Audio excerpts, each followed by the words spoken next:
A clock's persistent ticking echoes through the dimly lit living room.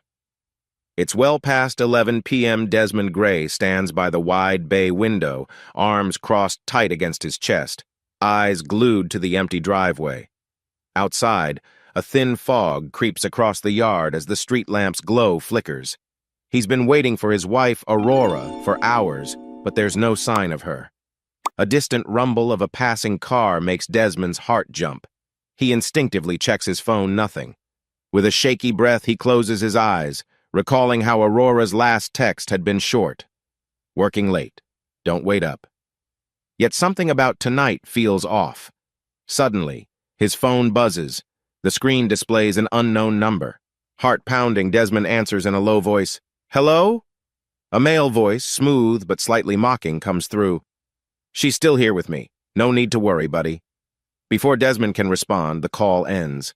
The color drains from his face as a chill skitters down his spine.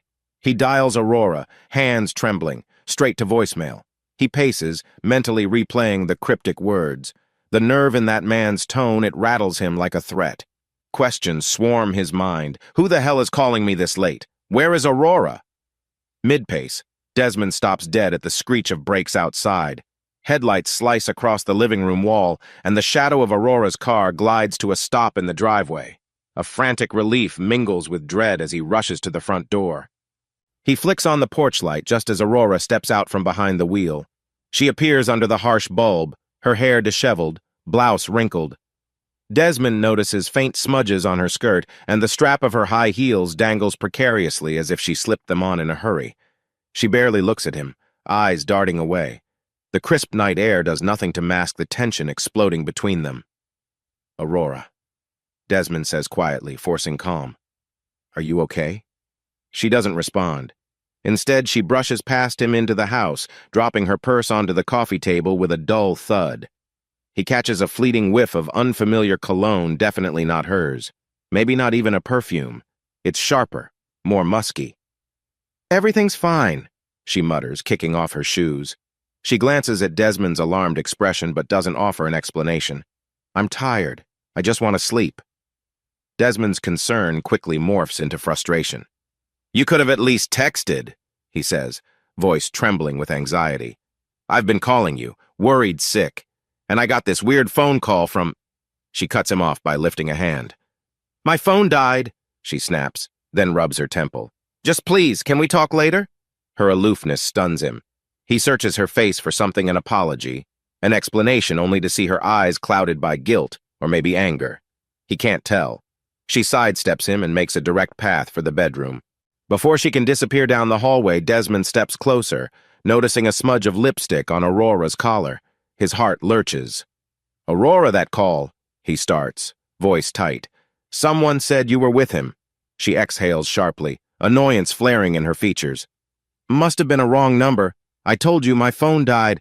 I'm exhausted. Let me go to bed." As she turns, her phone, apparently not dead after all, vibrates loudly from inside her purse. Desmond glances at it, reading a notification that illuminates the screen. "Damien. Lunch tomorrow. Can't wait." It's just a small snippet, but the name Damien flickers on the screen like a neon warning sign. Aurora quickly grabs the phone, nearly dropping it as she fumbles to lock the device. Her face pales, but she tries to mask it with a forced yawn. Desmond's world slows. The unknown caller's voice replays in his mind. "She's still here with me." His gaze zeroes in on her trembling fingers wrapped around the phone. He steps back, chest tight. "Damien," he says quietly, tasting the tension in the air. She doesn't deny or explain. Without another word, she slips down the hallway, leaving him alone in the suffocating silence. The night feels colder now. Desmond's pulse pounds against his temples. In the hush of the living room, the tick of the clock resumes its haunting rhythm. He stands there, a storm of doubt swirling inside. The phone call, Aurora's crumpled clothes, the musky scent, Damien. Anxiety grips him like a vice. Is my marriage in danger? A shudder runs through him, because deep down he fears the answer might already be yes. Sunlight seeps into the living room, revealing half-empty coffee cups and an untouched plate of toast on the kitchen counter. Desmond stares at his reflection in the microwave's glossy door, trying to compose himself before Aurora emerges. But the tension from last night clings to him like static. Aurora steps into the kitchen, hair neat, makeup applied with precision, almost as if trying to erase the disheveled image of her late return. She wears a tailored blazer and pencil skirt, looking every bit the focused career woman. Her voice is neutral, revealing no trace of last night's friction. "I need to leave early. Big meeting at the office." Desmond sets down his mug. "About last night." She pretends to check her watch. "I told you. I had an emergency meeting. My phone died. I don't know who called you. Must have been some crank caller." He studies her carefully. Everything about Aurora this morning feels tightly controlled.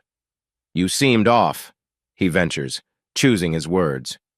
"Are you sure everything's okay?"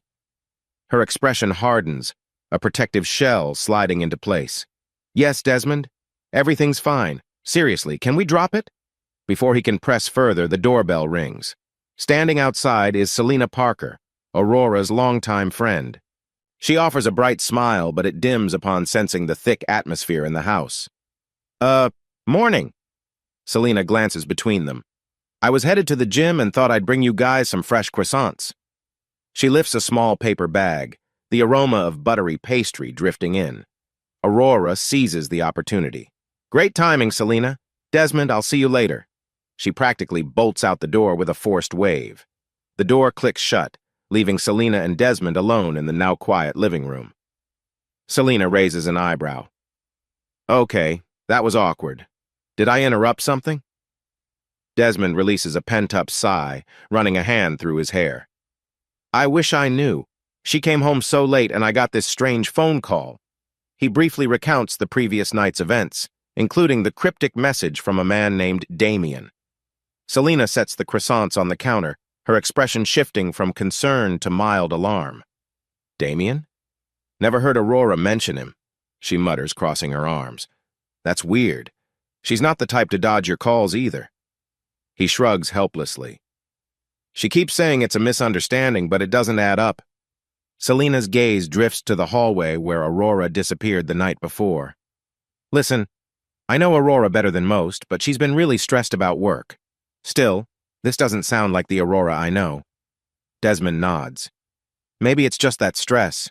She mentioned some urgent meeting." Selena chews her lip, clearly torn. "I'll keep my eyes open, try to see if there's anything up. Could be office drama, or maybe a new project that's eating her alive." He offers a tight smile of gratitude. "I appreciate it. I don't want to jump to conclusions, but something's off." Selena pats his shoulder sympathetically. "I get it. Just stay calm. Sometimes a misunderstanding can blow up if you let your fears run wild." Desmond's phone buzzes again. Instinctively, he tenses, but it's just a notification reminding him of a freelance deadline. He breathes easier, though his stomach remains in a knot. Selena waves goodbye, promising to text if she hears anything. Once she's gone, Desmond sinks into a chair, ignoring the croissants. He mentally replays every detail. Aurora's disheveled look, that hushed phone call, the name Damien flickering on her screen. A sour taste forms in his mouth. He glances at the clock. It's barely 8 a.m., yet exhaustion floods him. He wonders if he's overreacting, letting paranoia overshadow rational thought. But each time he tries to dismiss it as work stress, an uneasy feeling creeps back. Aurora's lies, assuming they are lies, plant seeds of doubt he can't uproot. He leans forward, elbows on his knees, pressing his forehead into his palms. "She wouldn't cheat on me," he murmurs, as if saying it out loud might make it true. The house around him feels empty, the quiet unnerving. Outside, the morning sun climbs, bathing the neighborhood in a gentle warmth. But inside Desmond's mind, shadows of suspicion grow longer by the minute.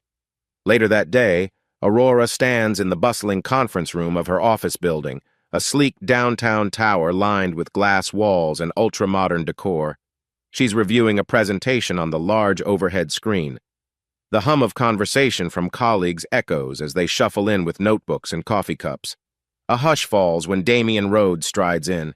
He's tall, confident, exuding a charisma that draws half-curious, half-intimidated glances.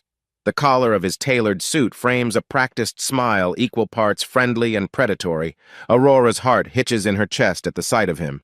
She doesn't want to recall last night, the expensive wine at a quiet bar, his low voice murmuring compliments. Yet her memory betrays her with flashes of that moment when she nearly let her guard down. Damien takes his seat at the head of the table, clearing his throat. All right, team. Let's discuss the next quarter's plans for Project Orion. His gaze scans the room, pausing briefly on Aurora. She forces herself to remain poised, focusing on the screen instead. The meeting runs long, diving into budgets and timelines. Aurora presents her segment efficiently, though she senses Damien watching with an intensity she can't ignore. As the session concludes, people start packing up. Damien leans in, voice low enough for only Aurora to hear. Your insights were impressive. How about we talk them over in detail at lunch? Let's say Braden's Bistro. Around the corner? Aurora hesitates, mind flicking back to the tension at home. But there's an almost magnetic pull in Damien's tone. I need to keep this professional, she reminds herself, even as her heart thumps. Well, I suppose we could... Great, he interjects, flashing that confident smile. Meet me in the lobby at noon. She watches him leave, feeling as if she's just stepped off a ledge. Her phone vibrates a text from Desmond. Hope your day's going well. Can we talk tonight? Guilt needles her. She types a quick, yes, we'll talk, but doesn't hit send immediately. Instead, she tucks the phone away and gathers her laptop. Moments later, as she's about to exit the conference room, a colleague named Patrick Hayes corners her. Aurora, hey, I wanted to discuss the budget slides you showed. She offers a polite nod, grateful for the distraction from her swirling emotions. Patrick is the finance manager, a steady, logical presence in the office. Sure, Patrick. What do you need? He flips through a small binder. I noticed you had some discretionary spending for external consultants. Are we sure that aligns with the department's overall goals? Damien seemed quick to approve it. Aurora glances at the notes, her mind partially on the upcoming lunch. We'll have to see if it's absolutely necessary. I'll revisit the data this afternoon. Patrick looks up, concern edging his voice. Just be careful. I've heard rumors about some high-stakes deals Damien is pushing. Make sure everything's above board. She musters a smile, unsure how to reply. I'll keep that in mind. Thanks for the heads-up. He nods and heads off, leaving her alone in the echoing corridor. She's left with a single, uneasy thought. Damien is not a man who does things halfway. At noon, she meets Damien in the sleek, marble-floored lobby. He leads her out onto the sunlit street.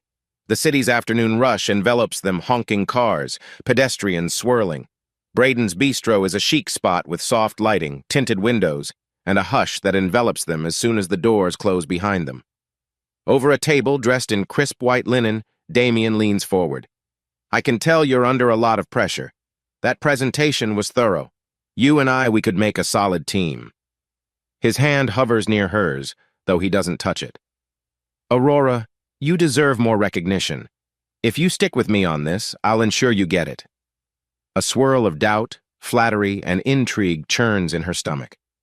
She remembers Desmond's worried expression that morning. I can handle this. It's just lunch, she tells herself, ignoring the guilty hammering of her heart. She musters a tight smile. I appreciate the confidence, Damien. He smirks, sipping his water, eyes never leaving her face. And about last night, I hope it didn't cause you any trouble at home. She stiffens. The mention of last night feels like a breach of a silent boundary. I'd rather not talk about that, she says quietly, voice taut. Damien merely chuckles and glances away, like a predator biding its time. Aurora senses danger behind that polished smile, yet beneath the apprehension, a flicker of excitement persists. She can't deny the allure of the possibilities he dangles before her, but at what cost? Late afternoon sunlight pours into the Gray family home. Desmond sits at the dining table, laptop open to a half-finished draft for a media client. His eyes keep drifting to the living room window. Outside, the sky is cloudless, ironically bright compared to the gloom settling over him. A gentle knock on the door pulls his attention. He opens it to find Agnes Gray, his mother, carrying a small grocery bag. Surprise! she announces, stepping inside. I brought a few things for dinner. You look like you could use some comfort food, Desmond. He forces a short laugh. Thanks, Mom. Not sure I'm hungry, but come in. She places the bag on the counter, observing him with a protective gaze. I stopped by your cousin's place earlier. Did you know he and his wife are splitting up? Desmond stiffens, turning to face her. I didn't hear that. A solemn nod from Agnes. It's messy. He suspected her of cheating, got all paranoid, and things escalated. She exhales. I see that worried look on your face, son. Everything okay with Aurora? His pulse quickens. Clearly, she senses the tension. We've hit a rough patch, he admits, trying to sound casual. Nothing we can't handle, I hope. Agnes purses her lips, setting fresh vegetables on the countertop. Marriage is hard work. Sometimes you have to fight for it, but you also have to recognize if something's really wrong. Desmond looks at the floor. I'm just not sure what's going on, he confesses in a raw whisper. She's come home late, ignoring me. There's a man from her office, Damien. My gut says something's off, but maybe I'm overreacting. His mother rests a warm hand on his shoulder. Trust your instincts, but don't jump to conclusions. You two need to communicate. Sitting in silence will only widen the gap. Before Desmond can reply, the front door clicks open. Aurora steps in, dropping her purse onto a side table. She looks surprised to see Agnes. Oh, hi, Mrs. Gray. I didn't realize you were coming by.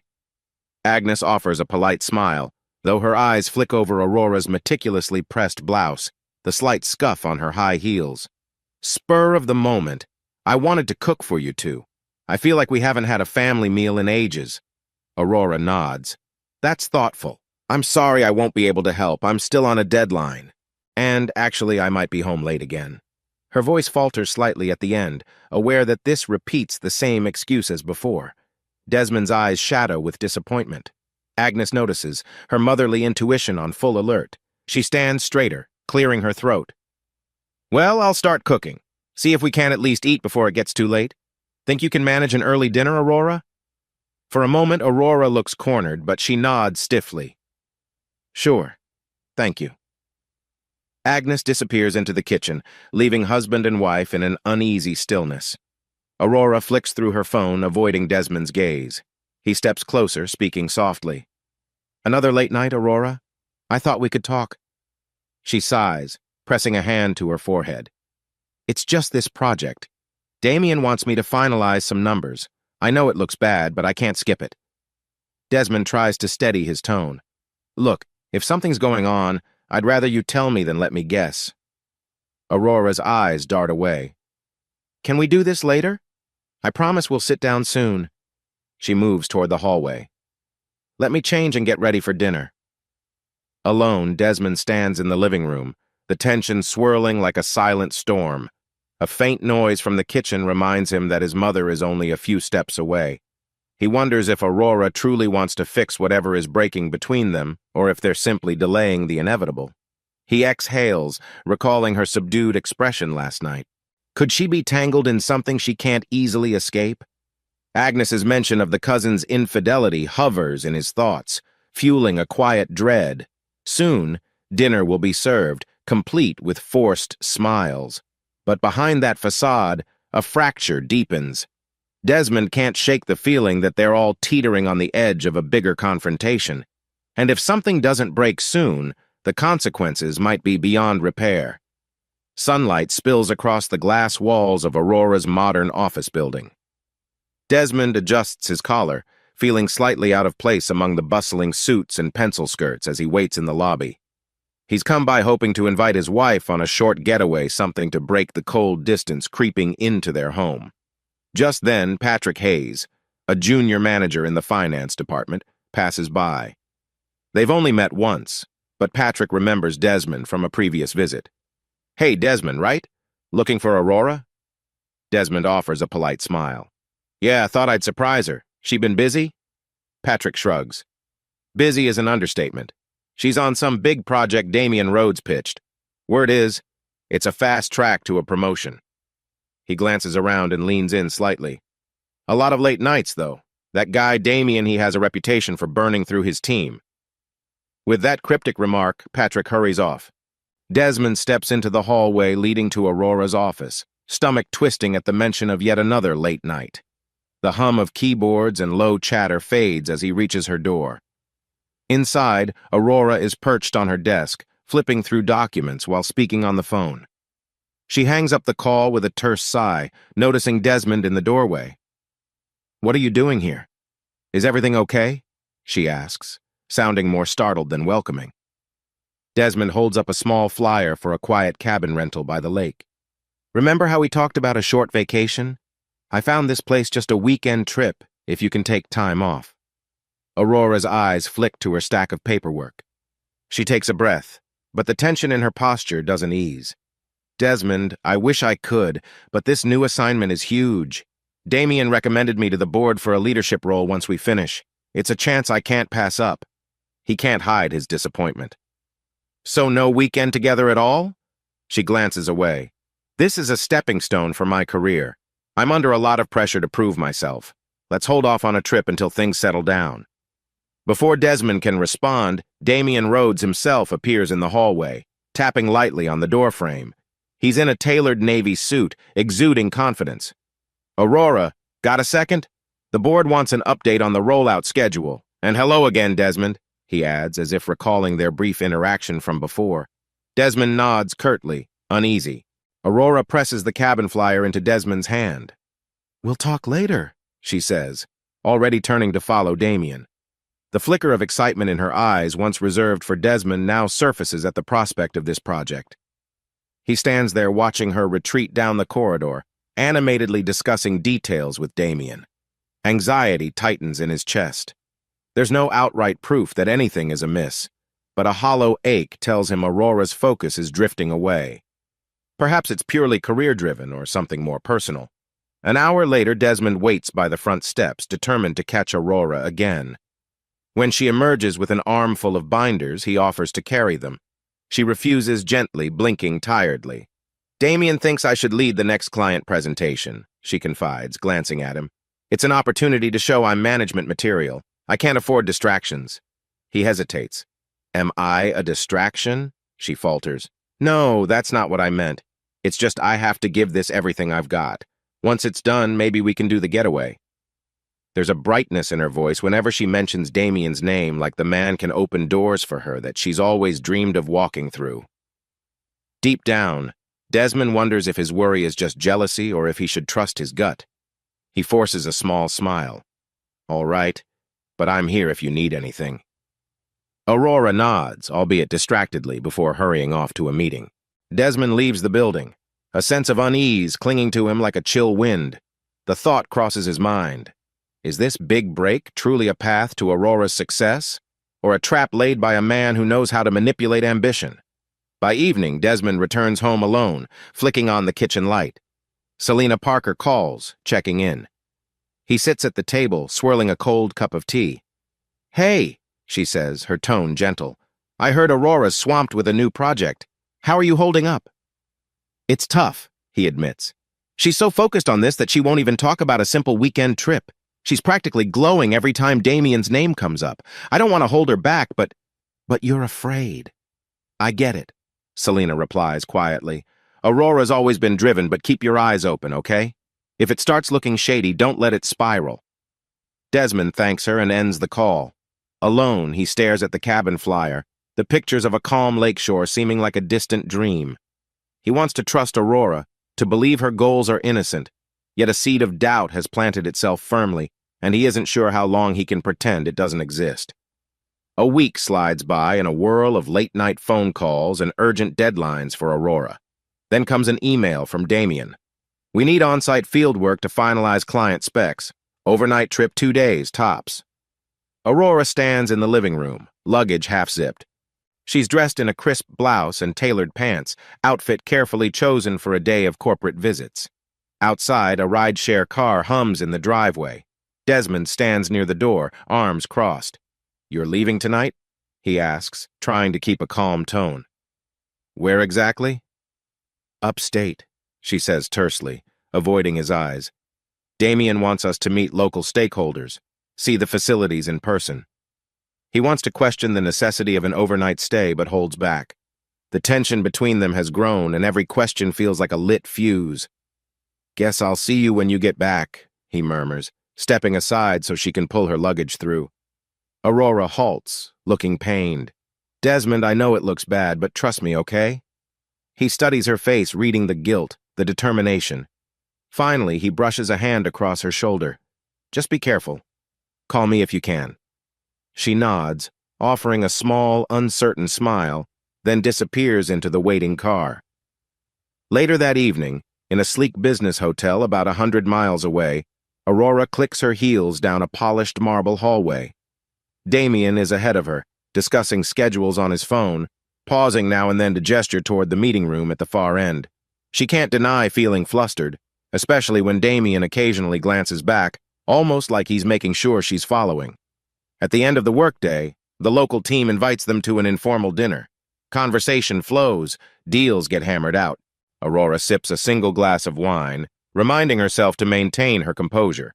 Damien, always the charmer, pays special attention to her pulling out her chair, checking if she's too cold, praising her insights whenever the conversation turns to strategy. Eventually, night closes in. The team members disperse, leaving Aurora and Damien to walk back to the hotel. Neon lights reflect off the wet streets. It's been drizzling lightly, and a faint smell of rain lingers in the air. "Your presentation was excellent," Damien says, voice lowered. "I'm impressed by how you handled those tricky financial questions." Aurora tucks a stray strand of hair behind her ear. "Thanks. I just tried to be straightforward." The glow of his praise warms her, though guilt flickers for liking it so much. They enter the lobby, each heading to their respective rooms on the same floor. A hush blankets the corridor as the elevator doors slide shut behind them. Aurora's room is 412. Damien's is 414, just a few steps away. At her door, she fumbles with the keycard. Damien hovers beside her, concern etched on his face. "Everything okay?" he asks softly. She inhales, the tension of the long day settling into her shoulders. "I'm fine. Tired mostly." He inches closer, resting a hand on her upper arm, light enough not to be forceful, but intimate enough to spark an electric jolt. The air feels charged, like the moment just before lightning. "Listen," he says, voice subdued, "I appreciate your dedication. If there's anything you need advice, resources, don't hesitate to reach out. I want you to succeed." Aurora's heart hammers. For a split second, she's overwhelmed by the closeness, by the wave of new emotions tugging at her. Doubts swirl. Should she push him away or let the moment linger? She pictures Desmond at home, possibly pacing around the living room waiting for her call. With a careful step backward, she nods, forcing a light laugh. "I'll keep that in mind. Thanks." His gaze lingers. Then he inclines his head in a silent good night and steps toward his own door. Aurora slips into her room, shutting it quickly behind her as if chasing away temptation. Pressing her back against the wooden panel, she breathes heavily. The guilt and the thrill churn together, leaving her confused and restless. Outside, the rain picks up, drumming against the window. Aurora closes her eyes, fighting the impulse to dwell on how Damien's presence made her feel. She reminds herself she's a married woman who's only here for work. Yet somewhere in the back of her mind, a new crack forms in the foundation of her principles. 2 days later, Aurora's car rolls into the driveway under a cloudy sky. Desmond spots her from the living room window, heart clenching with both relief and apprehension. He flicks off the TV, an untouched dinner plate on the coffee table. He'd cooked her favorite pasta, but she texted that she'd be late. Again. The front door opens and she steps inside, hair slightly mussed from the wind, suitcase behind her. The aroma of cooled pasta sauce lingers in the air. "Welcome back," Desmond says, stepping forward. How was the trip?" Aurora offers a tired smile, brushing his cheek with a quick peck. "Productive. We locked down a schedule. Damien says the clients were impressed by my input." His eyes flick toward the kitchen. "I made dinner. It's probably cold by now, but I can reheat it. Thought we could share a meal." She hesitates, glancing at her phone. "Let me shower first? I smell like airplane peanuts," she jokes weakly, though the tension between them dulls any humor. After a rushed shower, Aurora joins him in the dining area, Desmond reheats the pasta, but she only picks at it, clearly distracted. He notices she's wearing a faint scent that isn't her usual perfume, a floral note mixed with something else. The memory of that new cologne, the uncertain mixture of guilt and newness, niggles at him. Halfway through dinner, Aurora's phone buzzes. She tries to ignore it, but Desmond glimpses a small smile tug at her lips when she checks the screen. Before he can stop himself, he asks, "Who is it?" She tenses, setting her fork down. "Just one of the team members. A follow-up." Silence stretches between them like a taut rope. Desmond musters the courage to speak. "Aurora, have you noticed how distant we've become?" She rubs her temples. "I'm under pressure. Please don't start accusing me of something." "I'm not accusing." He closes his eyes, inhaling slowly. "I just miss you. It's like your mind is somewhere else and I'm stuck talking to a stranger." In that moment, her phone lights up again. Desmond catches the preview. "I miss you too, babe," from a number without a name. Instinct or dread takes over. He snatches the phone from the table, glancing at it before Aurora can protest. "Desmond!" she gasps, reaching for it. He reads the message in a flash, heart dropping. "I miss you too," it says. She had typed, "I miss you. Can't wait to see you again." The words swirl in his mind like a cruel echo. Aurora yanks the device from his hand. "How dare you look at my phone?" she blurts, cheeks flushing. Desmond's voice shakes. "Who is that? I miss you too, babe? Are you kidding me, Aurora?" She scrambles for an explanation. It's complicated. You're prying and making a scene. This is exactly why I can't talk to you right now." Blood rushes in his ears. "This isn't normal, Aurora. If there's nothing going on, why hide it?" Before she can defend herself, a soft voice clears its throat. They both spin around. Agnes Gray, Desmond's mother, stands in the hallway, eyes wide. She apparently came in through the unlocked back door carrying a small bag of groceries. Agnes looks stunned at the sight of her son and daughter-in-law practically shouting at each other. Sorry. I didn't realize you two were in the middle of something," she says awkwardly. Aurora's face pales. She storms away from the table, leaving Desmond trembling in frustration. Agnes sets the groceries down, regarding them both with concern.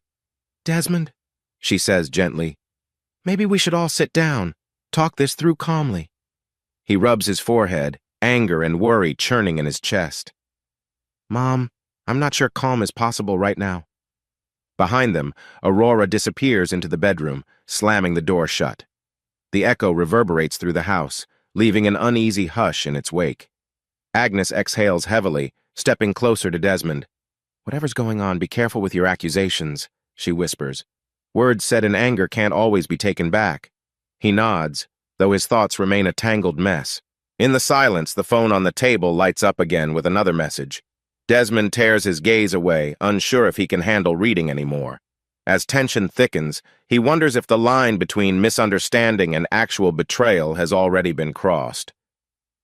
Agnes gently knocks on the bedroom door, but Aurora doesn't answer. Sighing, she joins Desmond in the living room. The air is tight with unspoken tension, like an overfilled balloon that might pop at the slightest nudge.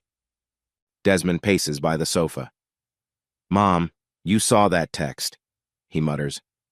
"I'm not imagining things, right?" She shakes her head, voice calm. "I saw you grab her phone, but I didn't see the message itself. Desmond, I know you're upset, but snatching her phone like that wasn't wise." He drops onto the couch, elbows on his knees. "Maybe not," he concedes, raking a hand through his hair. "But how else do I get a straight answer? She's been dodging me. Now she's acting like I'm some jealous maniac." Agnes's expression softens. "You're stressed, and she's under pressure at work. If you accuse her wrongly, you could break something that might still be fixed." "What if I'm not wrong?" he whispers, swallowing the lump in his throat. "What if she's actually—" Agnes falls silent. Sometimes the unspoken truth is heavier than words. A slight knock at the front door jars them. Desmond opens it to find Selena Parker, a worried look on her face. She's holding a stack of folders. "Sorry for dropping by unannounced, but I tried texting Aurora. No reply. Is everything okay?" Desmond gestures for her to come in. He explains the blow-up from moments ago, voice low to avoid Aurora overhearing. Selena's brow furrows. I hate to say it, she begins, but have you tried verifying your suspicions before confronting her again? He sighs, exasperated. I don't even know where to start. She says it's all business. Then I see these texts. I don't want to become a paranoid spy. Selena sets the folders down, looking grim. The truth is, you might need proof, or you'll keep fighting over accusations. The stress could tear you both apart. Agnes nods sadly. It might be wise to handle this discreetly. If Aurora is innocent, you can put your mind at ease. If not, she doesn't finish the sentence. Desmond's jaw clenches. He glances at the closed bedroom door, guilt flickering through him. I never thought we'd reach this point. Just then, the bedroom door cracks open. Aurora steps out, eyes still red, but her tone now controlled. Selena, I didn't realize you were here. Selena meets her gaze, managing a polite smile. I dropped by to see if you were all right. You didn't answer my calls. Also, I, wanted your input on something for our upcoming neighborhood event. Aurora presses her lips together. Sorry, my phone's been busy. She hesitates, scanning the tension in the living room. Desmond, can we talk alone? He stands, motioning to his mother and Selena to give them privacy. They retreat to the kitchen, leaving the couple behind. Aurora gestures for Desmond to sit. She remains standing, arms folded. Look, she begins, voice tight. I understand why you're upset, but this isn't how we solve anything by grabbing phones and reading messages out of context. He exhales. Then help me understand the context, Aurora. If it's really business, why the I miss you texts? She closes her eyes, taking a shaky breath. Those words were a mistake. I was venting, complaining to a coworker about all the hours we're working, missing a normal life. The text got twisted, look. I typed it, but it's not what you think. Desmond arches an eyebrow. So it's all just a misunderstanding? You expect me to buy that? Her shoulders slump slightly. I'm not proud of how that message looked. And Damien, he jokes around. He wants me focused, so he sends these flirty lines. Sometimes I respond half-heartedly. It got out of hand, okay? Silence weighs on the moment, her explanation hovering in the space between truth and doubt. Finally, Desmond speaks, quieter. Do you have feelings for him? Aurora flinches at the direct question. She can't form a quick lie, nor can she voice the tangle of confusion in her heart. Instead, she looks away. I don't know what I'm feeling, she admits, voice raw. He's given me opportunities I never had. And you barely notice how hard I'm trying at work. His heart stings. I was trying to be supportive, but you kept shutting me out. Her chin trembles. I'm sorry. There's so much I haven't told you. Damien expects a lot, and I feel like I'm drowning sometimes. But I swear I never intended to hurt you. I never intended to cheat. Desmond studies her tearful eyes, torn between sympathy and suspicion. If that's the case, maybe we can fix this. But we need honesty. No more secrets. Aurora nods stiffly, blinking back tears. I can try. They stand there, two people on opposing ends of a cracked bridge, uncertain if it can be mended or if it will collapse entirely under the weight of unspoken truths. In the next room, Selena and Agnes keep their distance, sensing a fragile equilibrium. For now, the heated argument has cooled, replaced by a guarded truce. But the uncertainty remains. Did Aurora just smooth things over temporarily, or is she genuinely trying to distance herself from Damien? Meanwhile, Desmond's mind buzzes with a single question. Is this simply a misunderstanding or the first steps toward undeniable betrayal? A late winter dusk wraps the city in a cozy glow. Street lamps blink on one by one, illuminating the chilly sidewalks. Aurora Gray steps off a crowded bus, clutching her purse. Instead of heading home, she walks toward a sleek, upmarket restaurant called the Vesper Lounge, a place known for wine tastings and intimate booth seating. Tugging her coat tighter, Aurora scans her phone for Damien's text. Lobby, 7 p.m., don't be late. A prickle of guilt runs through her, but she presses forward, telling herself this is just business. Inside, warm lighting and gentle jazz create an atmosphere that feels too private. A polite hostess leads her to a candlelit booth near the back. Damien Rhodes already waits there, swirling a glass of red wine. Busy day? Damien murmurs in that self-assured tone. He's removed his suit jacket, sleeves rolled up, looking both relaxed and in command. Aurora slips into the seat, heart pounding. I only have about an hour, so let's make this quick, she says, feigning a sense of professionalism. Yet the soft glow on his face, the hush of the dining room, everything conspires to make her pulse flutter. He arches a brow. Is it me, or do you look even more stunning under low light? She averts her gaze, a mix of flattery and apprehension coursing through her. Damien, can we focus on the project details? He chuckles, handing her a menu. We can talk about the project after we order. Relax. You've been working hard, at least let me treat you to a decent meal. She hesitates. Moments like this should belong to Desmond. Why do I feel so drawn here, she wonders. Damien's subtle compliments and unwavering confidence form a gravitational pull she finds hard to resist. In the quiet that follows, she can't help recalling Desmond at home, probably in the dimly lit living room, waiting with that worried expression. But the conversation glides on, filled with Damien's strategic advice and praise for Aurora's leadership potential. Little by little, her defenses slip. She's drinking in the promise of recognition, the heady scent of success. Sometime later, when the waiter clears their plates, Damien leans closer. You do realize you deserve someone who supports your ambitions, he remarks softly. We've spent months on this project, and I see how driven you are.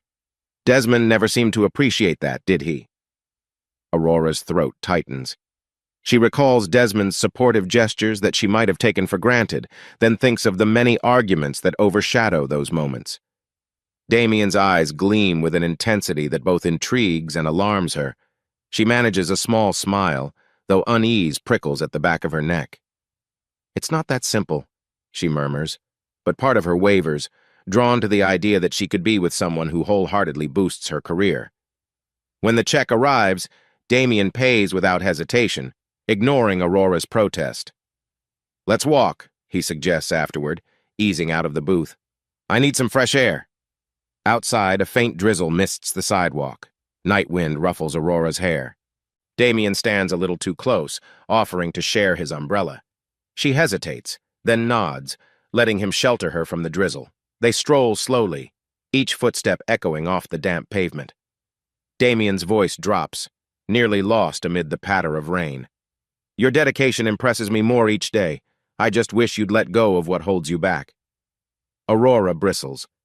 Desmond is my husband, she says, though her tone lacks confidence. I can't just walk away because of a few issues. He glances at her, unreadable. Marriage is supposed to be a partnership, Aurora. If he truly treasured you, he'd see how brilliant you are and let you shine. His words, though manipulative, strike a chord. For a flicker of a moment, she envisions a life unburdened by arguments at home, but guilt slams back, because no matter what, Desmond stands on the other side of those vows she once cherished. Eventually, they reach a taxi stand. Damien places a light hand on Aurora's shoulder. Thank you for tonight. She reads the subtext in his gaze, the invitation lying unspoken. Heat floods her cheeks. She sidesteps gently, slipping into a waiting cab. As the door closes, Damien offers a cryptic smile that lingers in her mind long after she's gone. All the way home, her thoughts swirl with a cocktail of shame and excitement. She can't deny that Damien's confidence and admiration fill a void. But as she steps inside her own quiet house, Desmond already asleep, she feels the weight of betrayal pressing down like a suffocating blanket. She tiptoes to the bedroom, sinking onto the bed fully dressed, wondering how much longer she can live a double life. Dawn's pale light filters through the blinds. Desmond stares at the ceiling, thoughts drifting in circles. He faintly heard Aurora come in late the previous night. She'd barely mumbled a greeting before curling up on her side of the bed, still wearing her work clothes. By the time he wakes up, she's already gone off to the office with no shared breakfast or even a goodbye. His chest tightens as he shuffles into the kitchen, the silence of the house emphasizing his growing loneliness. The day crawls by with Desmond attempting to distract himself through freelance editing jobs. But each paragraph he reviews seems to echo his own disquiet, unfinished sentences, incomplete thoughts. Late afternoon arrives and Aurora texts she'll be home late again.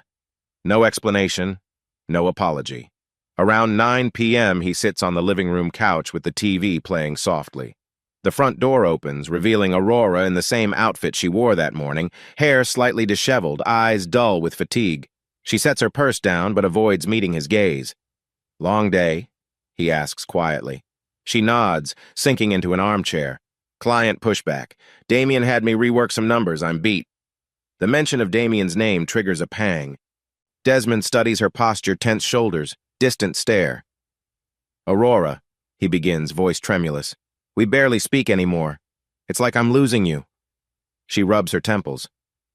"I don't want to argue, Desmond. Can we talk tomorrow, please?" He swallows, an ache settling in his chest. "Sure, tomorrow." But morning never seems to bring the heart-to-heart he craves. Days blend into restless nights, Aurora's schedule overshadowing any chance to reconnect. Desperate for clarity, Desmond starts rummaging through receipts and bank statements in the small home office. He's not proud of the snooping, but he can't shake the feeling that something is being hidden from him. One evening, he stumbles upon a bill from the Vesper Lounge dated a few days prior. The dinner for two was on a night Aurora claimed she had to work late at the office. The total is extravagant, suggesting an expensive meal with wine. Desmond recalls her mention of leftover sandwiches from the break room that night. The discrepancy is glaring. He tries to breathe calmly, but his heart drums. Maybe she went with a coworker. Maybe it was a business dinner. He wants to believe it's purely professional. Yet each unanswered question lays another brick in the wall of suspicion. That night, Aurora returns after 11 p.m. again, half smiling at him as though nothing's wrong. He grips the receipt in his pocket, torn between confronting her now or waiting to gather more context. Her cheeks glow with a faint flush, could be from the chilly evening air, or maybe she's been drinking. She offers no explanation for her lateness, just mentions Damien needed an extra set of eyes on a proposal. As Aurora heads for a shower, Desmond paces the hallway, the restaurant bill pressing against his thigh like a burning secret. He recalls their wedding day, her radiant smile, his promise to protect her. Protect her from what? He wonders bitterly. From the world or from myself? Half an hour later, Aurora emerges in a robe, hair damp, looking exhausted. He opens his mouth to confront her, but words fail. She slides into bed, turning off the light. In the darkness, Desmond lies awake, mind churning. He glances at her form beneath the blankets, remembering a time not so long ago when they'd laugh over silly TV shows, plan weekend trips, or spontaneously slow dance in the kitchen. Now they occupy the same space, but exist on separate planets. The hush of midnight encloses him like a tomb. His phone rests on the nightstand, a silent companion. He thinks about texting Selena or even Agnes, but it feels wrong to share these private doubts again. Slowly, his eyes drift shut, the loneliness heavier than any restless dream. A chilly breeze sweeps the office parking lot the next afternoon. Desmond leans against his car, scanning the entrance to Aurora's building. Selena Parker steps out, spotting him with surprise etched across her face. She's clutching a stack of files and a reusable coffee cup. "Desmond? Didn't expect to see you here," she says, approaching. "You look tired." He forces a half smile. "Haven't slept well. I'm trying to figure out if Aurora is actually working the hours she says she is." Selena looks around warily. "Let's talk somewhere private." She leads him to a nearby cafe, half empty in mid-afternoon. Once seated, Desmond shows her the Vesper Lounge receipt. "She told me that night she was stuck at the office. Then I find this, for two people." Selena's expression darkens. "I've had a weird feeling about Damien for a while. I've even tried asking Aurora about him discreetly, but she just changes the subject." Desmond sighs, shoulders sagging. "I don't want to accuse her blindly, but if she's with him, I need to know for sure." After a moment's hesitation, Selena sets down her coffee. "All right, look, I can try to keep tabs, see if I can confirm where she goes after hours, but I have a feeling we might need more direct evidence." He nods grimly. "I hate the thought of spying on her. It feels wrong." Selena's eyes flick with empathy. "But if she's crossing lines, you deserve the truth." She bites her lip, then admits, "A friend of mine mentioned seeing Aurora with a man at a restaurant not far from here late last week. They looked intimate." Desmond's insides twist. So it wasn't just a business meeting. Selena places a hand over his, voice gentle. I'm sorry. Let me do a bit of investigating. I won't pry too deep, just enough to see if there's something you should know. A heavy weight settles in Desmond's chest. Thank you. Please be discreet. I don't want rumors flying around her workplace or anything. They part ways, a silent understanding passing between them. A friend's duty might be to confirm a painful truth, no matter how much it hurts. A few days later, Selena calls. Her words come in a hushed rush. Desmond, I have photos. Aurora and Damien leaving a small cafe together, hand in hand. She pauses, letting him absorb the blow. I'm so sorry. Desmond closes his eyes, hand in hand. That phrase cuts deeper than any rumor. The final veneer of doubt shatters. Send them, he says, voice hollow. Moments later, pictures flick onto his phone screen. Aurora, wearing a maroon blazer and a nervous smile, with Damien's hand around hers. They look close, too close. The timestamp shows it was after 8 p.m. an evening Aurora claimed to be stuck in a conference call. Desmond sinks onto the couch, phone trembling in his grip. A few tears slip past his defenses. He thinks about confronting her right this minute. But the swirl of anger and heartbreak leaves him paralyzed. He calls Selena back. Thank you. I don't know what to do next. Selena's voice quavers. I understand if you're furious, but be cautious. Maybe wait until you can talk to her calmly. Let me know if you need anything. He ends the call, staring at those damning photos again. So it's real, he thinks, a cold pit forming in his stomach. It's not just suspicion, it's happening. Late that evening, Desmond flips through the photos for what feels like the 100th time. Aurora is working again. He's alone in their neatly kept living room, the overhead light casting harsh shadows. The clock ticks away, echoing his mounting anxiety. Is it wise to confront her now? Or should I gather more definitive evidence so she can't spin excuses? The question circles relentlessly. He recalls her repeated denials. If he shows her the pictures, she might say it's taken out of context, or a misunderstanding. A chirp from his phone interrupts his racing thoughts. An incoming text from an old friend, Daniel Clark, who once worked as a private investigator. Desmond had texted him in a desperate moment, asking if he did personal cases. Daniel, hey man, I can help. Not my usual corporate gig, but you sound serious. Let me know what you need. Desmond exhales, feeling both relief and a stab of shame. Hiring a detective to tail one's own spouse is hardly an act he ever envisioned. But if Aurora is truly lying, I need something undeniable, he reasons. He dials Daniel's number, stepping onto the back porch so the sound of traffic from a nearby street muffles his voice. The evening air is crisp, stars faintly visible.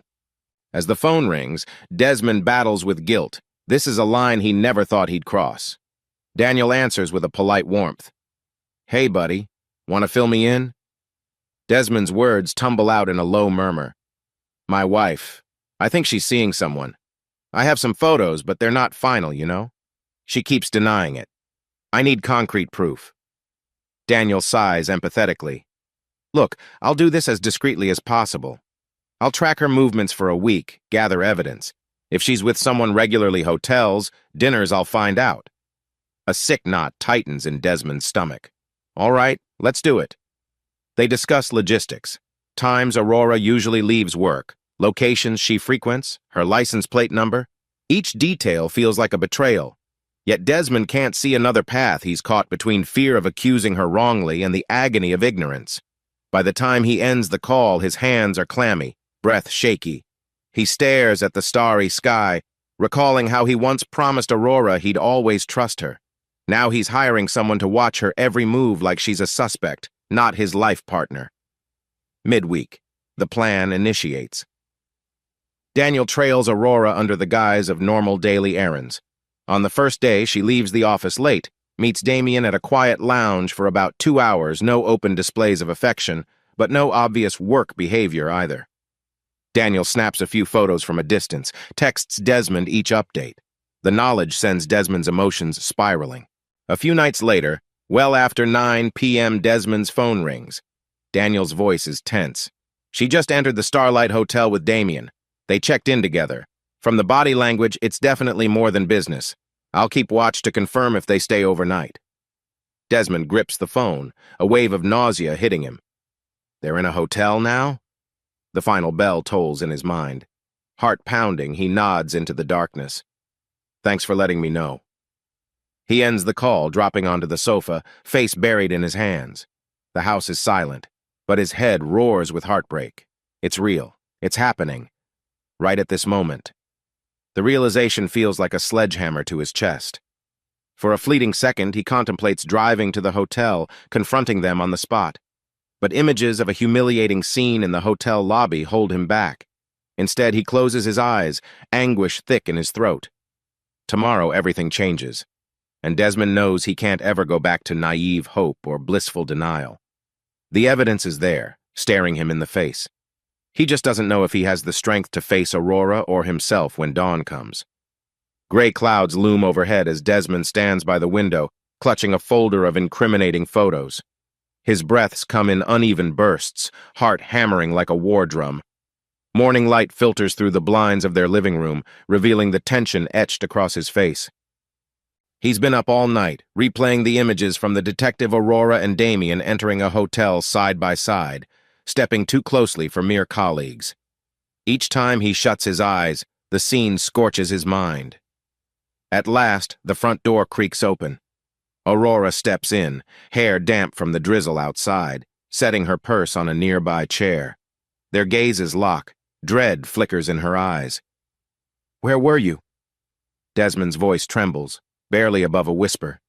He holds out the folder, knuckles white. "I know you weren't working late." Aurora's face pales. "Desmond, let me explain. I have proof." He flips the folder open, spreading photos across the coffee table. The most damning shot.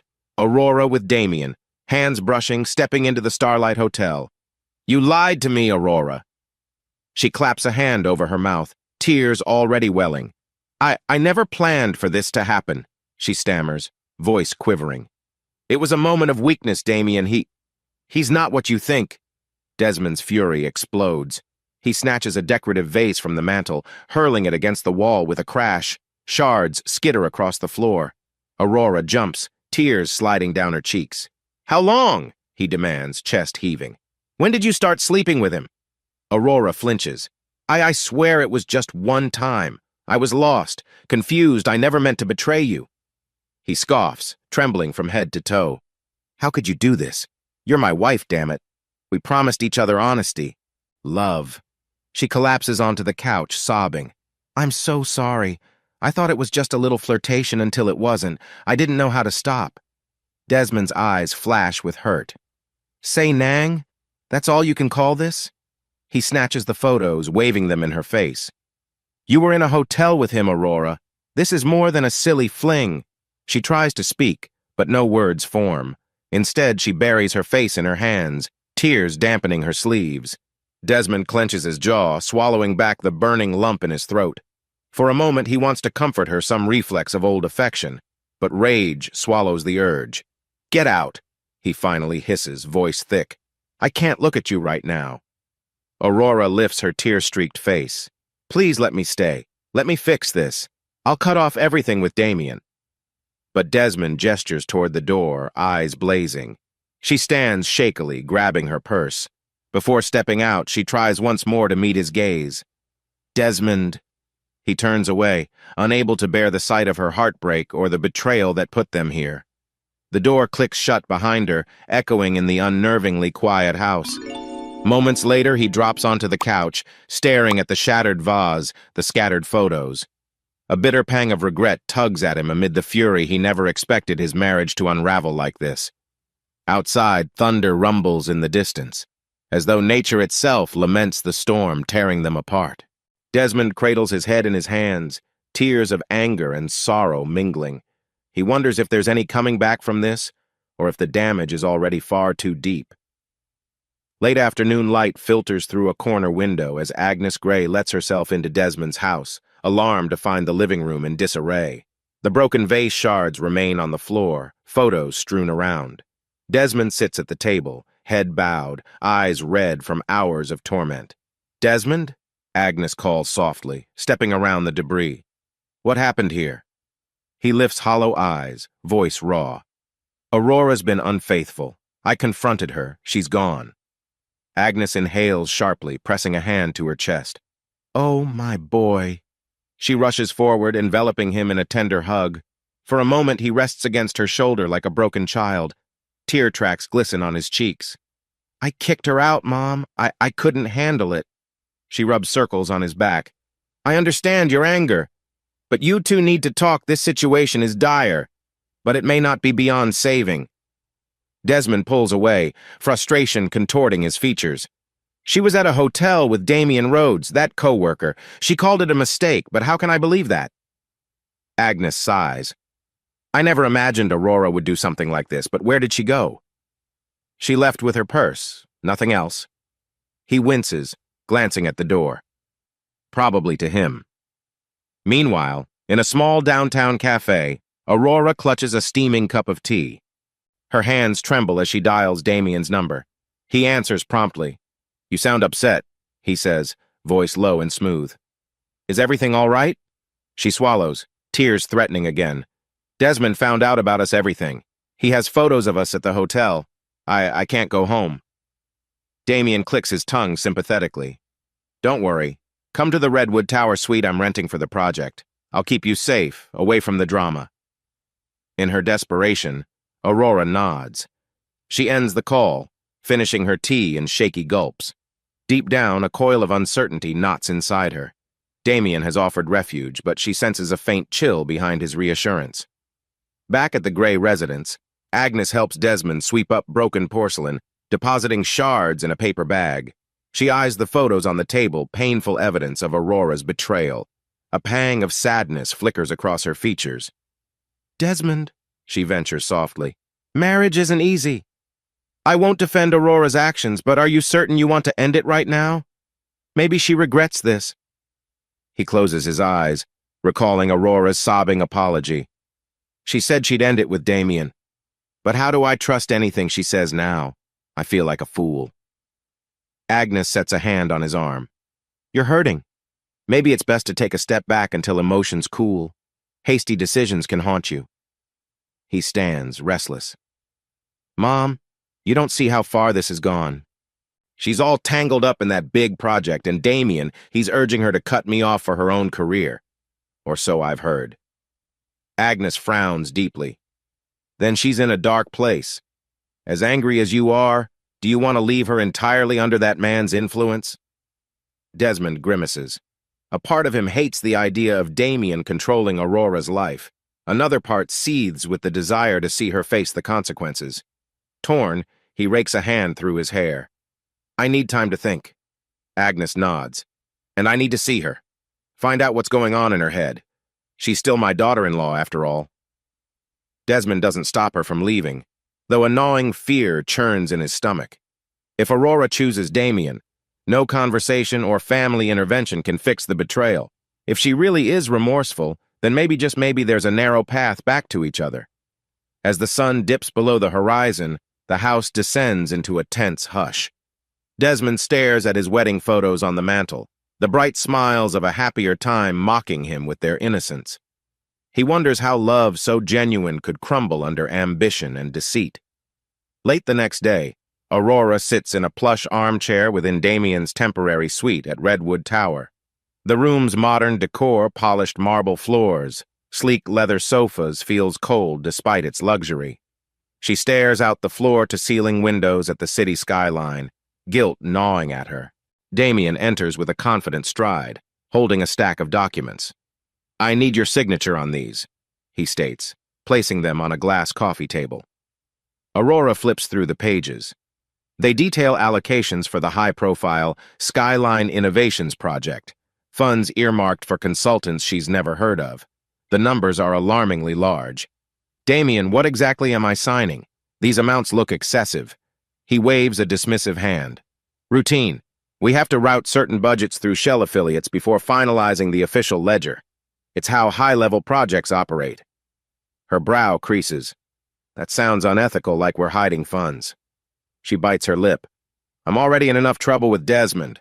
I can't add corporate fraud to my list. Damian's expression darkens. Fraud is a strong word. This is standard procedure at the top. You want that management position, right? Then trust me. Sign. Aurora's heart thuds. Memories of last night's confrontation flash through her mind. Desmond's anguished face, the vase smashing.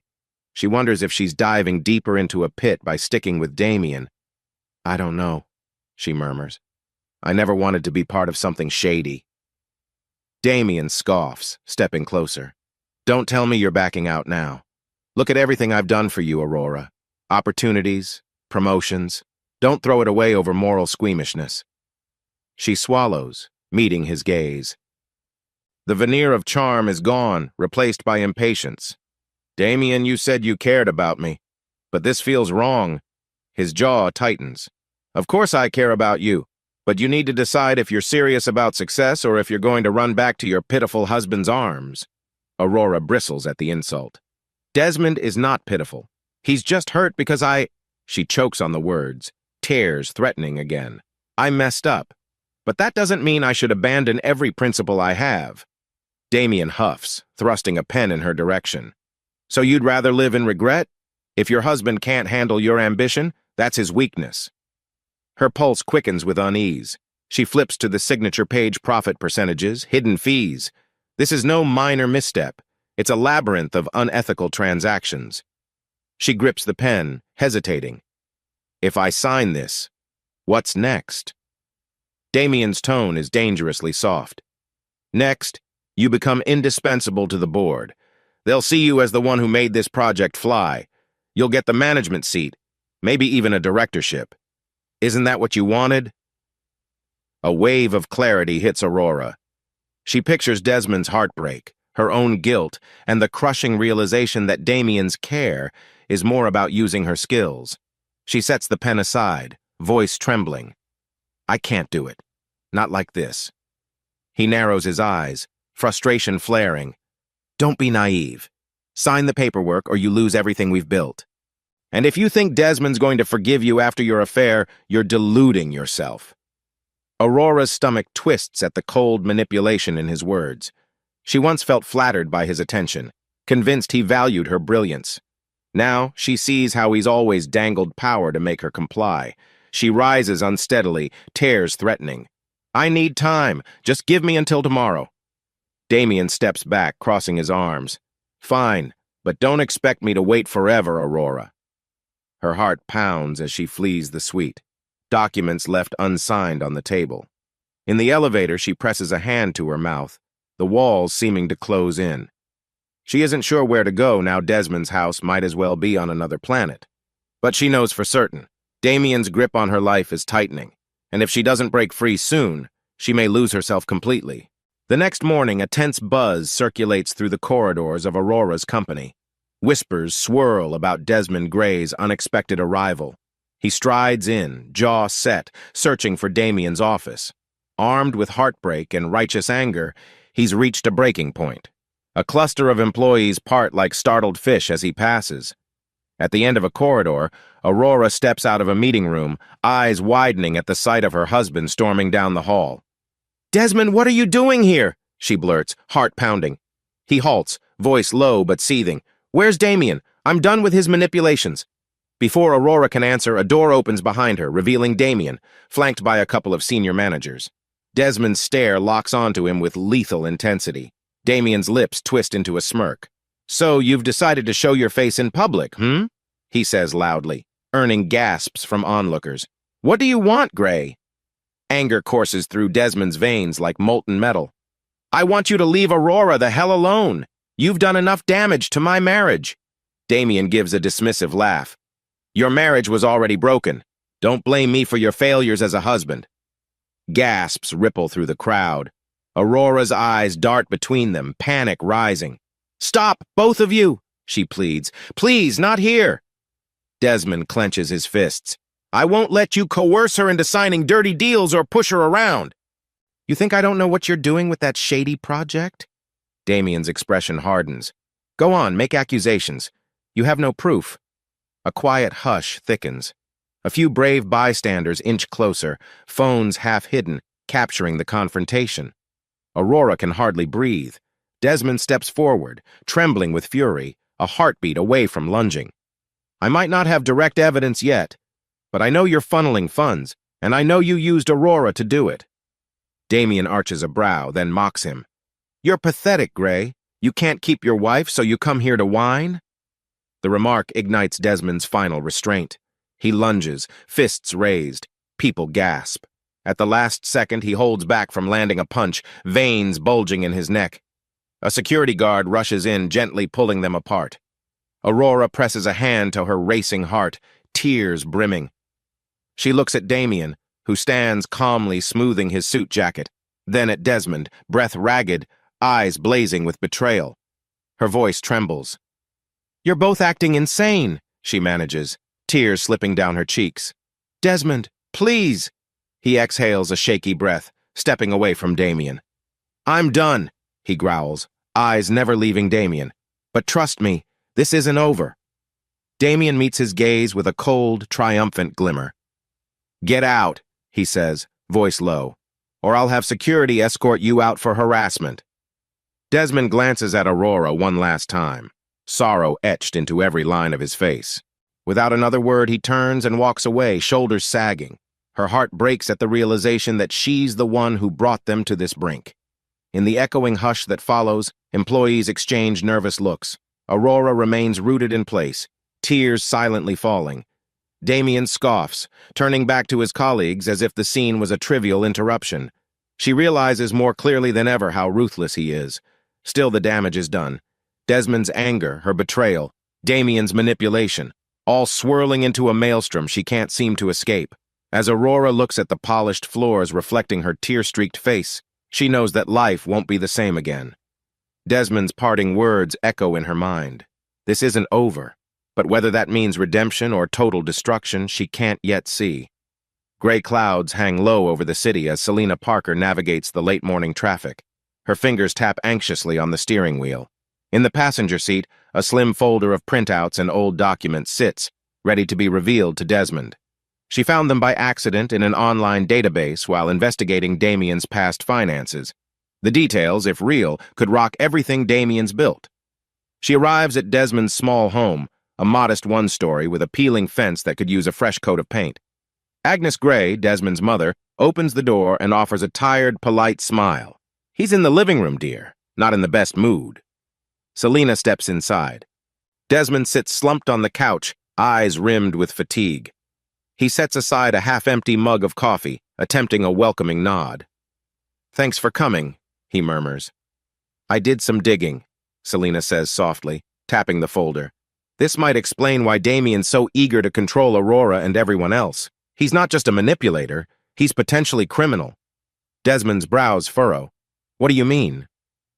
Selena opens the folder and spreads several pages on the coffee table. They detail questionable company registrations, suspicious bank transfers, and whispered rumors of embezzlement.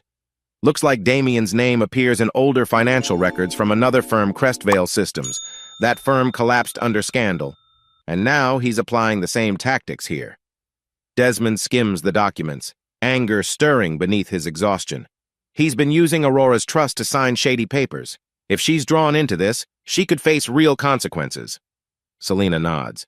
Exactly. That's why we need to act. She's ashamed of cheating on you, but she also might be forced to commit fraud under Damien's thumb. The idea sends a fresh wave of bitterness through Desmond. I still can't forgive her betrayal, he mutters. But I don't want her dragged into jail either.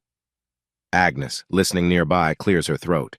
You two need to protect Aurora, even if you can't heal your marriage right now. She lays a gentle hand on her son's arm. She may have broken your heart, but she doesn't deserve prison for following that man's lies. Desmond sets his jaw.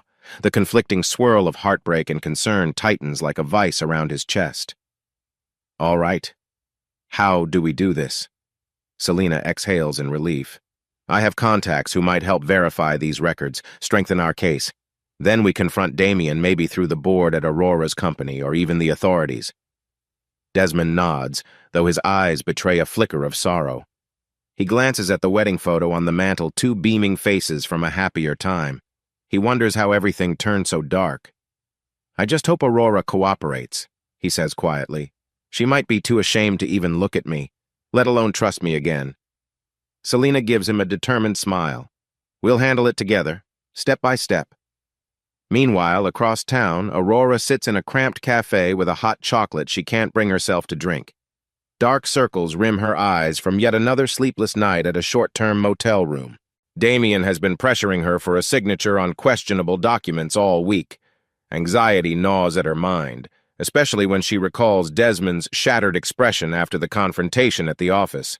She lifts her phone, scrolling through missed calls, none from Desmond. A pang of guilt strikes. Do I even have a right to want his support after what I've done? A soft buzz announces an incoming text. Selena. The message is straightforward. We need to talk about Damien. Call me ASAP. Aurora's heart races. She types a trembling reply, agreeing to meet. She hasn't looked Selena in the eye since the affair was exposed, but something in her gut tells her this conversation could be crucial for her and for Desmond. That evening, in Desmond's living room, Selena updates him on her text exchange with Aurora. She's willing to meet tomorrow, she explains. I'll try to show her what we've found about Damien's finances, how dangerous it is. Desmond nods, gaze distant. If she's truly remorseful, she'll walk away from him and help us. If not, he doesn't finish. The unspoken threat, the possibility that Aurora might cling to Damien for career salvation, hangs like a storm cloud. Selena sets her hand gently on Desmond's shoulder. We'll face that when it comes. For now, let's gather every shred of proof we have. A quiet resolve settles in Desmond's eyes. He might be battered by betrayal, but he's not ready to abandon Aurora to Damien's schemes. Not yet, anyway. Wind whips through the towering office district as Aurora hurries toward a sleek high-rise for a scheduled lunch with Damien. She's dressed in a navy pantsuit, hair pinned back, determined to keep her composure despite her quivering nerves. Damien greets her in the lobby with that usual confident grin. Looking sharp, he remarks, leading her into a restaurant on the building's second floor. Polished tables gleam under recessed lights. The ambiance is chic, the music low. They slide into a booth. Damien orders quickly, ignoring Aurora's half-dazed expression. Once the waiter leaves, he focuses on her.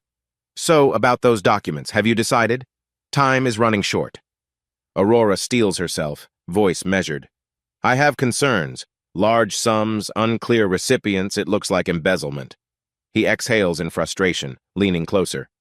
You're overthinking. The board does this all the time, just another strategy to maximize returns and outmaneuver the competition.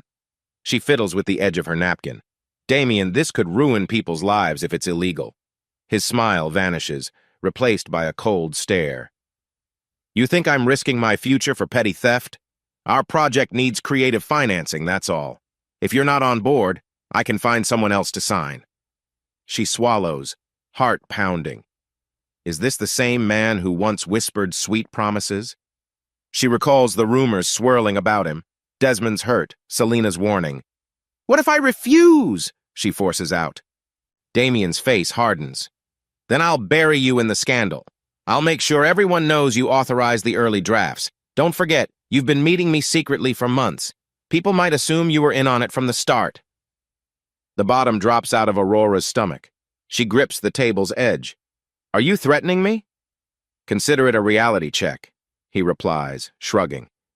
You're in this too deep, Aurora. At this point, you either stand by me or drown alone. Her breath comes short. She pictures Desmond's devastation if she's indicted for fraud, the possible headlines. Young manager implicated in corporate scandal. Worst of all, the knowledge that she betrayed her morals for an empty dream. Just then, her phone buzzes. She glances at the screen, Selena calling. Damien's stare sharpens, daring her to pick up. She stands abruptly, ignoring his glare.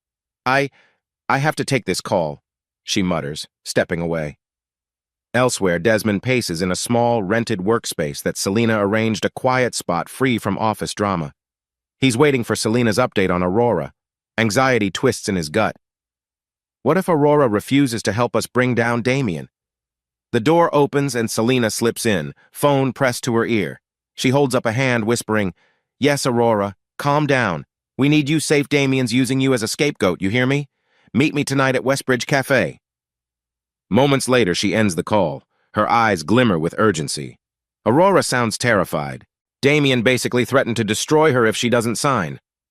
Desmond's jaw clenches. He's a snake.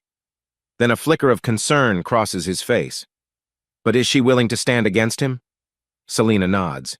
She's scared, but I sense a shift. She wants out.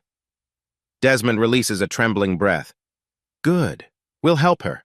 That is, if she's serious. A bitter edge lingers in his voice, remembering her betrayal. Still, he can't let Damien devour her future. Outside, autumn leaves swirl in sudden gusts, a reflection of the swirling tensions. Two men stake their claims. Desmond fighting for justice, and maybe a shred of love.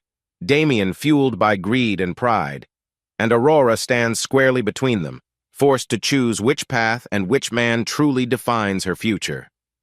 Nighttime enfolds the Westbridge Cafe in a gentle glow, the quaint brick exterior lit by hanging lanterns. Inside, the atmosphere is subdued low chatter, soft acoustic music.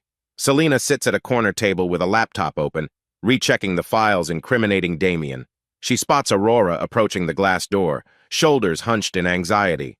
Aurora slips into the seat across from Selina, eyes darting nervously. "Thank you for meeting me," she breathes.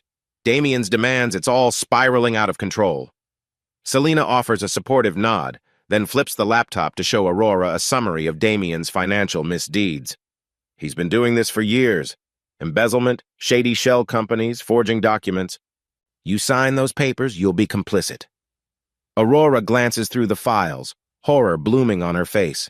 "Dear God," she murmurs, knuckles whitening. He said I had no choice." Desmond steps out from behind a partition where he'd been waiting discreetly.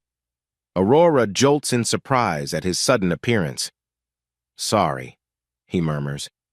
"Didn't mean to startle you. I just wanted to see if you'd actually show up." Aurora's cheeks flush with shame. "I'm sorry, Desmond. For everything. I never wanted all this." He hesitates, bitterness shadowing his eyes, but he sets aside personal pain for the moment. "We have evidence that could bring Damien down at the upcoming board meeting. You can help us by refusing to sign anything and backing up our claims." She exhales shakily, scanning the documents. "If I align with you, Damien might retaliate. He threatened to blame me for the initial deals." Desmond's voice softens. "We'll protect you as best we can. Selina's found enough dirt to show Damien masterminded the entire scheme, but we need your testimony, too." Aurora meets his gaze, tears brimming. "I'm terrified. I've already lost your trust. My conscience is in shambles. But I can't keep letting Damien manipulate me." He almost reaches for her hand, but a flicker of hurt makes him pull back.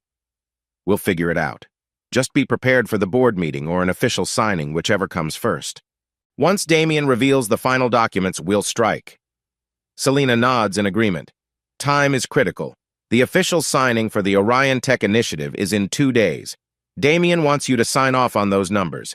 If you refuse and present the real evidence, the board will have no choice but to confront him." Aurora's fingers shake as she closes the laptop. "All right, I'm in." She musters a weak smile. "I won't let him bully me anymore." Desmond's shoulders loosen slightly, a hint of relief in his posture. They rise to leave, stepping into the crisp night air. A street lamp casts faint light across Aurora's face, revealing fresh tears as she glances at Desmond. She mouths a silent, "Thank you," uncertain if forgiveness is even possible. He offers a tight nod, tension laced with lingering affection. "We'll get him, for both our sakes." They separate into the darkness, Desmond and Selina heading one way, Aurora the other.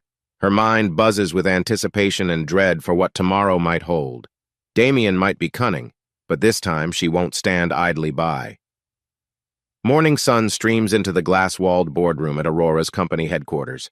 A polished conference table gleams under recessed lighting.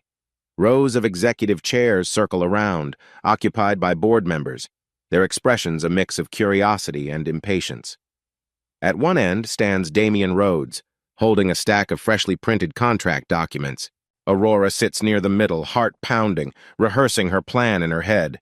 Be firm. Reveal the evidence.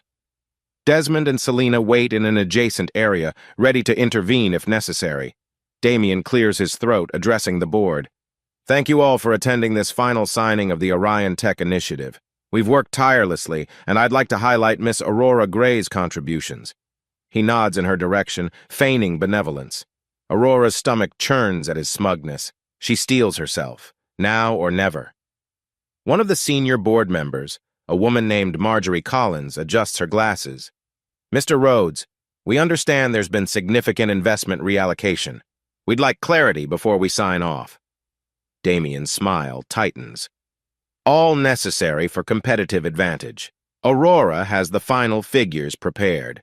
He slides a thick contract across the table to Aurora, giving her a pointed look. Her pulse races. Actually, she says, voice trembling slightly, I need to address some concerns first. She stands, hands clasped to hide her shaking. These numbers hide money in shell accounts. It's fraudulent. Damien stiffens, eyes flashing with anger. Aurora, what are you talking about? Don't cause confusion. But she refuses to back down. I'm telling the truth, and I have proof.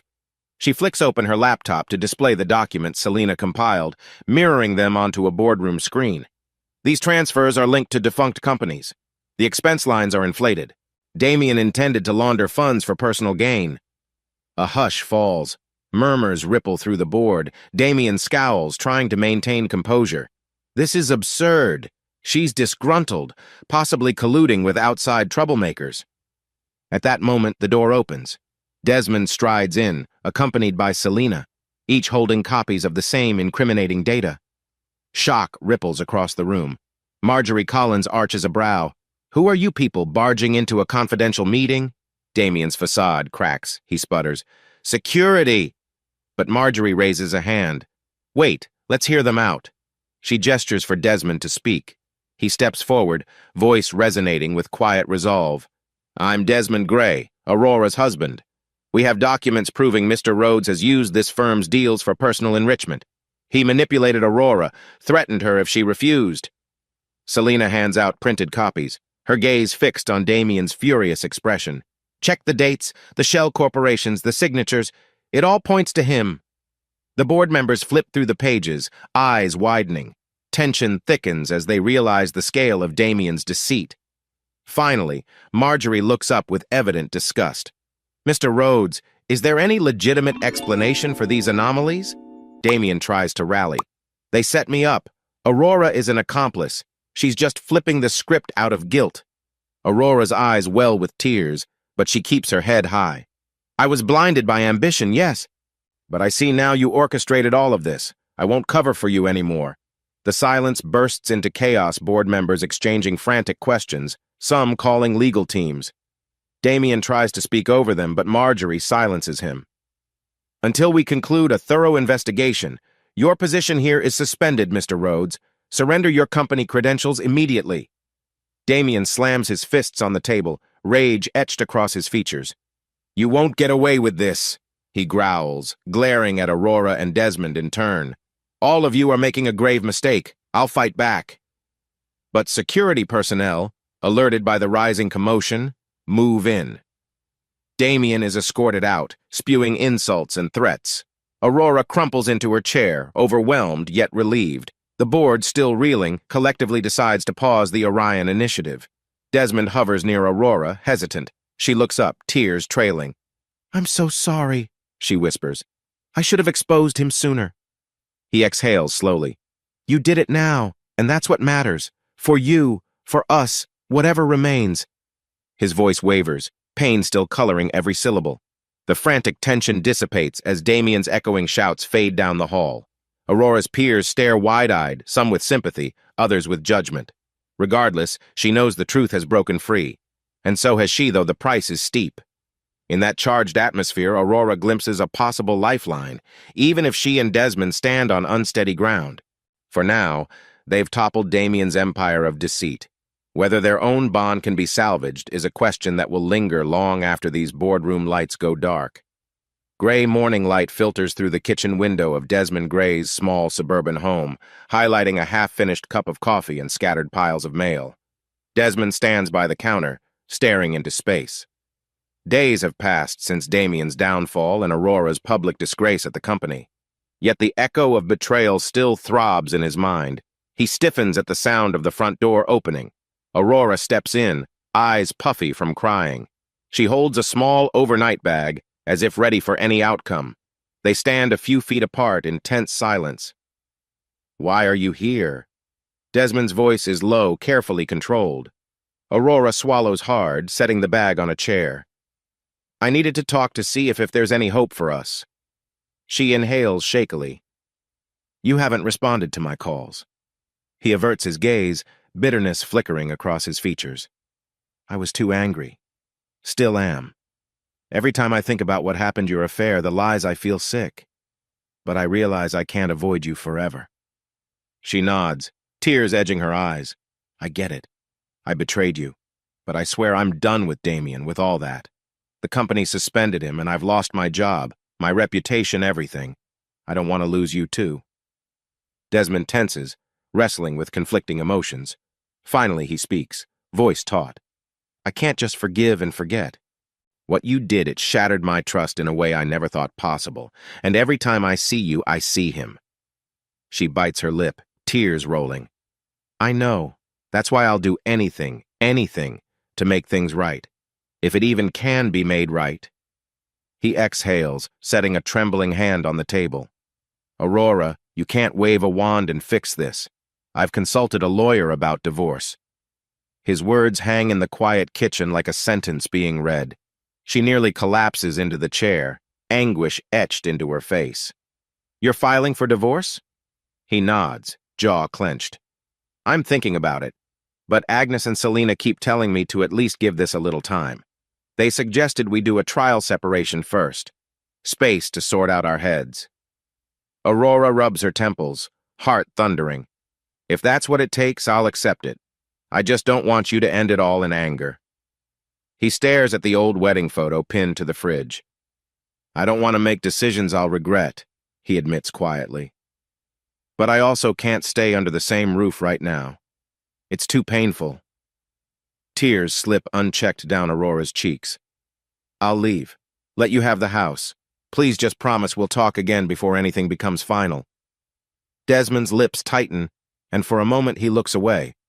"Fine, but I'm filing a legal separation. We need boundaries." She nods, shoulders sagging. "Agnes called me earlier. She asked me to come by. I guess she wanted to see if we could talk calmly." "I'm sorry for intruding." He waves a tired hand. "It's okay. You should see her. She's worried about us both." She stands, retrieving her bag. Before exiting, Aurora pauses, voice trembling. "Desmond, whatever happens, I'm so sorry." He says nothing as she quietly slips out the door, leaving him with the echo of remorse. He sinks into a chair, mind swirling with heartbreak, anger, and just a flicker of longing for the life they once had. A chill autumn wind sweeps through the city as Aurora trudges along a row of small business offices. She left Desmond's house behind 2 weeks ago, renting a modest studio apartment on the other side of town.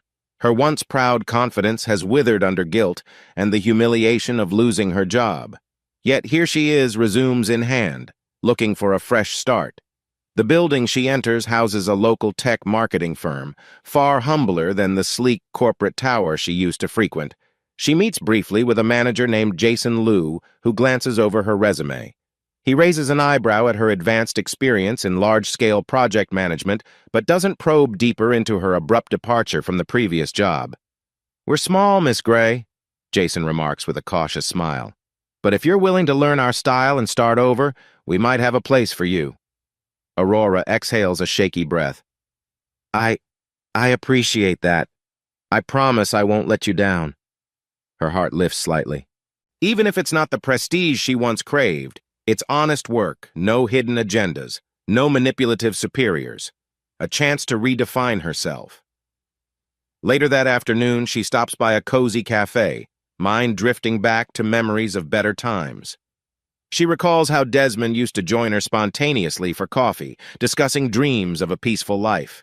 Now, those conversations feel like they belong to someone else. Meanwhile, Desmond sits in the office of a soft-spoken therapist recommended by Agnes. Bookshelves line the walls, filled with texts on relationships and self-help. A low hum from a small desk fountain provides background ambiance. He shifts uneasily on the plush chair. "I'm not sure how to start," he confesses to the therapist, Dr. Miles Carter. "My wife, Aurora, she cheated on me. With a co-worker, a big shot, and I can't get past it." Dr. Carter folds his hands, voice soothing. "Tell me what hurts the most." Desmond's eyes brim with unspoken grief. "Everything. I feel worthless, betrayed. Then I lash out, which isn't who I want to be. Part of me wants to punish Aurora forever. Another part wants her back, and I hate that conflict." Dr. Carter nods sympathetically. "It's normal to experience this push and pull. Healing from betrayal is a process. Sometimes it requires distance to see things clearly." Desmond exhales, recalling Aurora's tearful apology. "We've separated, but the pain's still raw. She's trying to fix her life.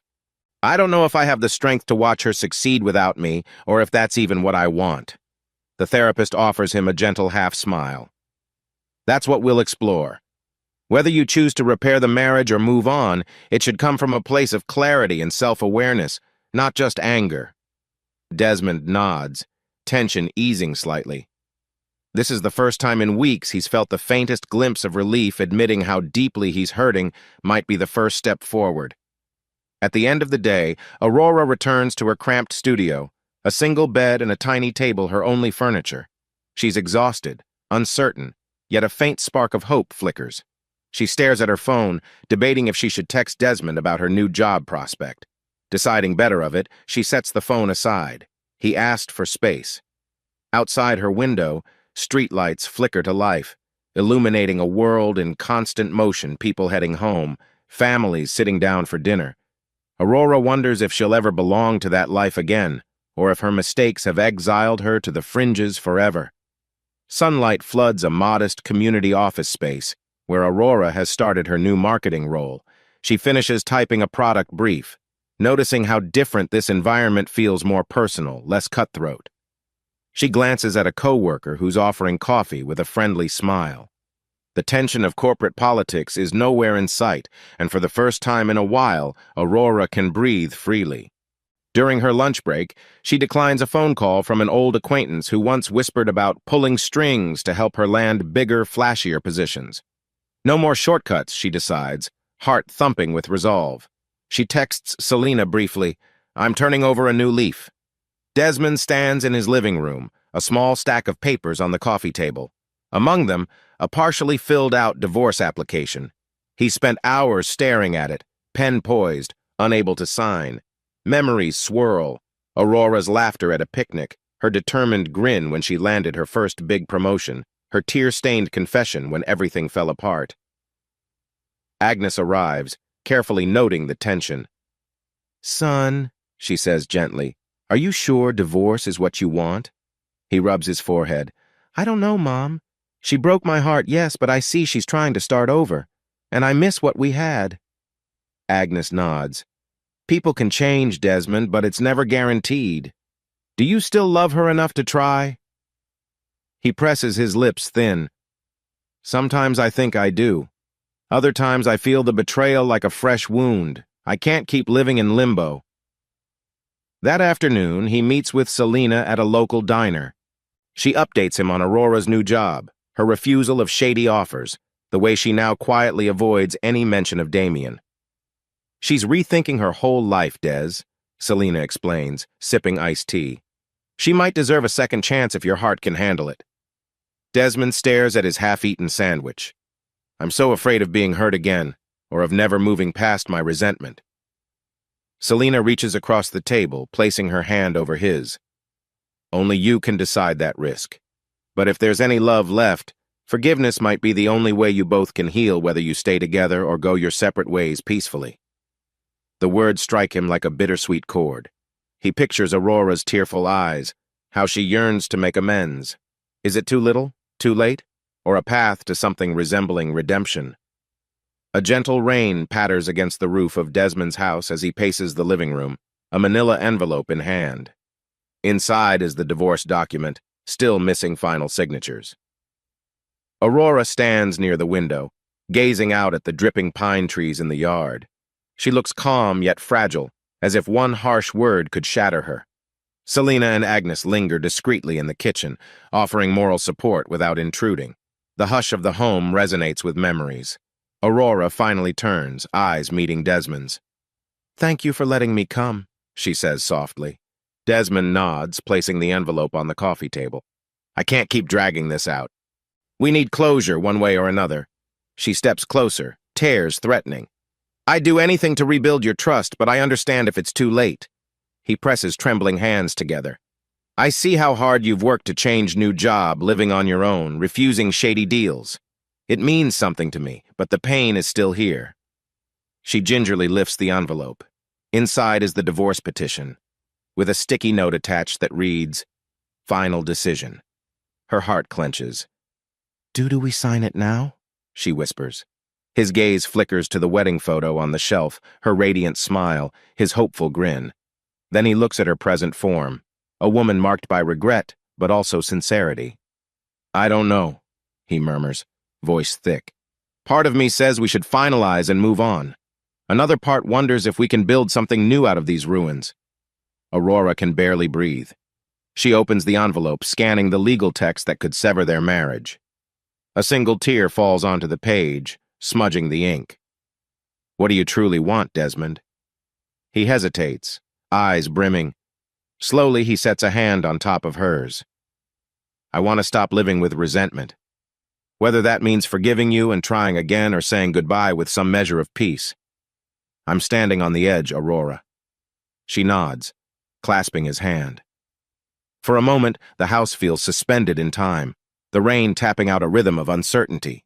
Selena and Agnes watch from the doorway, breath held. Desmond exhales shakily, reaching out to tear a corner of the divorce paper.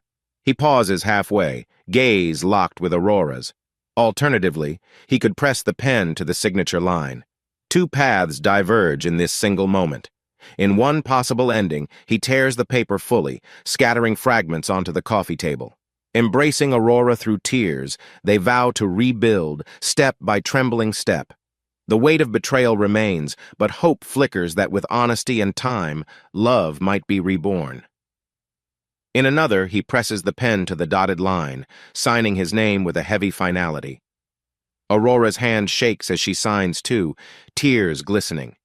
They part ways with mutual sorrow, but also a sense of calm, each free to pursue healing alone. Either way, the last image is the same. Desmond and Aurora face each other in the soft lamplight, tears mingling with raindrops on the window.